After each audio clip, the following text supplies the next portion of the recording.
দোষারোপ করো না, এক অপরের প্রতি দোষারোপ করো না, পরনিন্দা করো না, গোয়েন্দাগিরি করো না। আইয়াহিব্বু আহাদুকুম মাইয়াকুলা লাহমা আখিহি মাইতান ফাকারিতুমুহু, যদি এরকম কিছু করো তাহলে এর চাইতে মরা মানুষের মাংস খাওয়া তোমার জন্য ভালো হবে।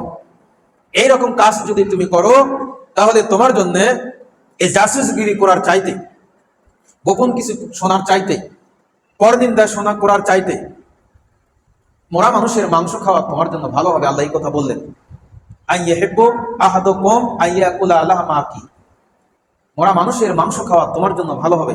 যদি আমি আয়াতের এই অংশটুকু শুনে রাখি আর বুঝে রাখি, বুঝতে পারি, আমল করতে পারি, তাহলে সমাজে কারোর সঙ্গে কারো কোনো দ্বন্দ্ব থাকবে না। যে আপনি কিছু শোনেননি, একজন একটা কথা বলছে, আপনি বলছেন ওইটা আমি শুনিনি, ভালো শুনলেও শোনেননি, খারাপ শুনলেও শোনেননি, শুনেছেন একটা যার সামনে কথা বলা হচ্ছে তার কাছে গিয়ে আগে পিছিয়ে অনেক কথা লাগিয়ে দিয়ে তাকে তার কান ভারী করে আনা হলো, তার কান ভারী করা হলো, এই যে দুইজনের মধ্যে খটকা লাগানো হলো। আল্লাহ বলছেন এরকম কাজ তোমার দ্বারা সম্ভব নয়, তুমি করো না। যদি তুমি ইমানদার হয়ে থাকো, যদি তুমি ইমানদার হয়ে থাকো, এইরকম কাজ যেন তোমার দ্বারা